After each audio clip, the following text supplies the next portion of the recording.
Hello dear students, we'll study chapter number 6 from your first flight textbook, The 100 Dresses part 2.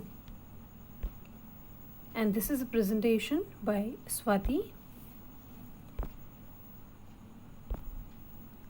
Let us talk about the introduction of the chapter first. As we all know, we have already studied the first part of this chapter, that is 100 Dresses or the 100 Dresses part 1. Now this chapter is in continuation of the previous lesson, and as it is titled The 100 Dresses 2, it reveals why Wanda, the very chief or the very major character of the story, Wanda Petronsky, why she had not been coming to school. Then the Petronsky family decided to move to a big city where no one would care about their unfamiliar name. On hearing the note, Maddie and Peggy got anxious. Now, what is this note about? We'll come to know in the further discussion.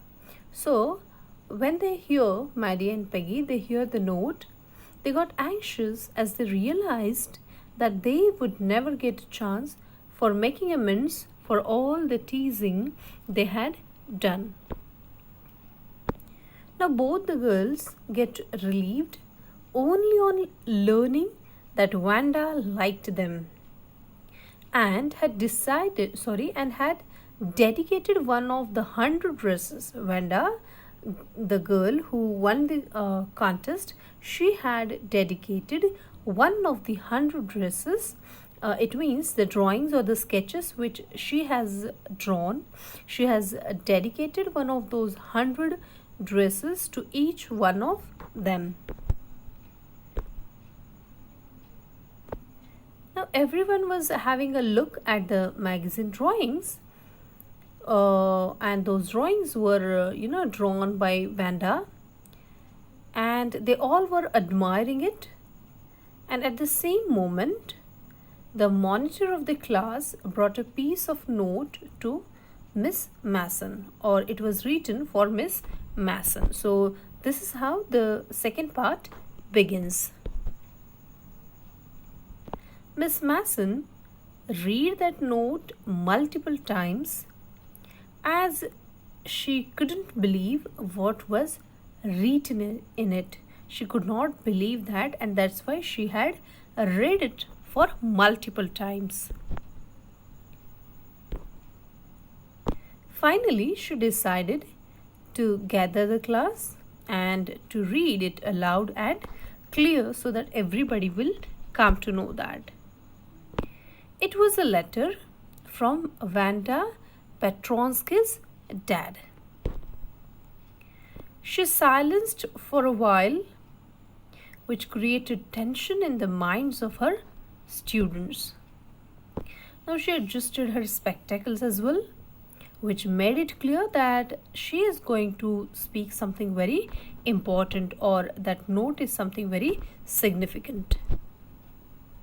And then she began to read it, and everyone was listening it very carefully.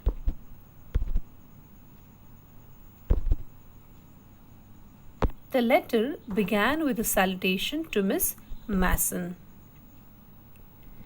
Wanda's father conveyed his intention of not sending both of his children.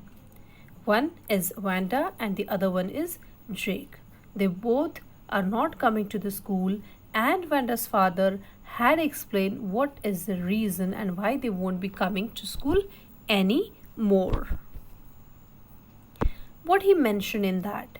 He mentioned that they were shifting to another city, a big one, where no one would care enough about their strange name.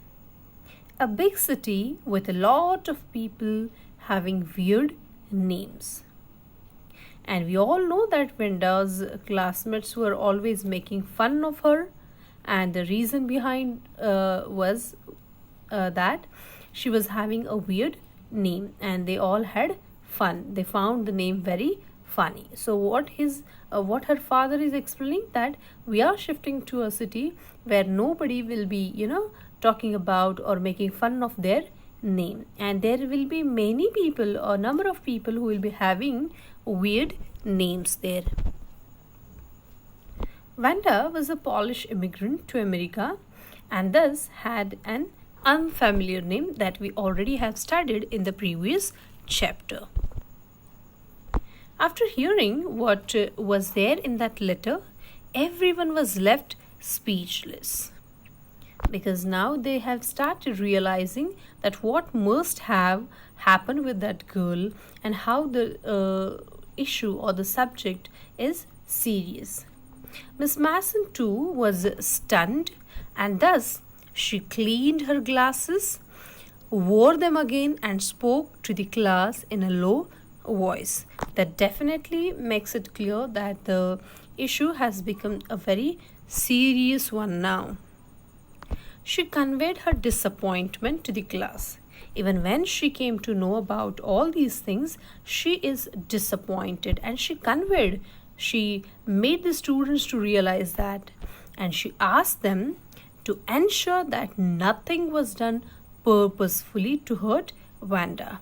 So somewhere she is also trying to give them the idea, or trying to make it clear to the students, that whatever happened must have had happened due to thoughtlessness, or they might not be knowing that what can be the effect of all these things. So there was no specific purpose, but it just happened without giving any thought to what they are doing. She gave the children benefit of doubt. Okay, she was having some trust in them, and she said that whatever happened, or anything or everything which happened with her, was done unintentionally. And she said whatever happened was sad, and it was definitely very unfortunate. She advised the students to introspect about it too. So what happened next, we'll study in the next part of the video. Thank you.